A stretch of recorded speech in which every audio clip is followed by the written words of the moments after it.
ಜಾತಿ ಜನಗಣತಿಯನ್ನು ಸ್ವೀಕಾರ ಮಾಡಿ ಈಗ ಜಾತಿ ಜನಗಣತಿ ಮತ್ತು ಜನಗಣತಿ ಅನ್ನೋದನ್ನು ಕಾಂಗ್ರೆಸ್ ಪಕ್ಷದ ಅದು ಪ್ರಣಾಳಿಕೆಯಲ್ಲಿ ಭಾಳ ಪ್ರಮುಖವಾಗಿದ್ದಂಥದ್ದು.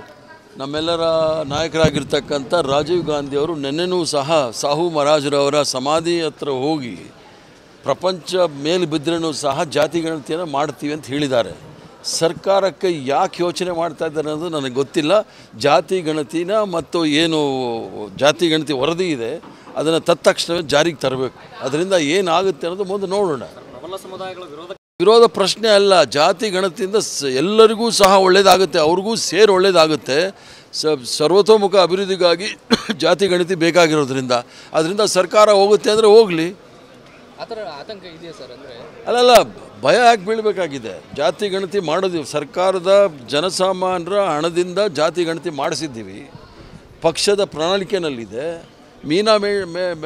ಮೀನಾಮೇಷ ಎಣಿಸೋದು ಬೇಕಾಗಿಲ್ಲ. ನಮ್ಮೆಲ್ಲರ ನಾಯಕರಾಗಿರ್ತಕ್ಕಂಥ ರಾಹುಲ್ ಗಾಂಧಿಯವರು ಸಹ ಹೇಳಿದ್ದಾರೆ, ಮಲ್ಲಿಕಾರ್ಜುನ್ ಖರ್ಗೆ ಸಾಹೇಬರು ಸಹ ಹೇಳಿದ್ದಾರೆ, ಜಾತಿ ಗಣತಿ ಅನುಷ್ಠಾನಕ್ಕೆ ವರದಿಯನ್ನು ಜಾರಿಗೆ ತರಬೇಕು.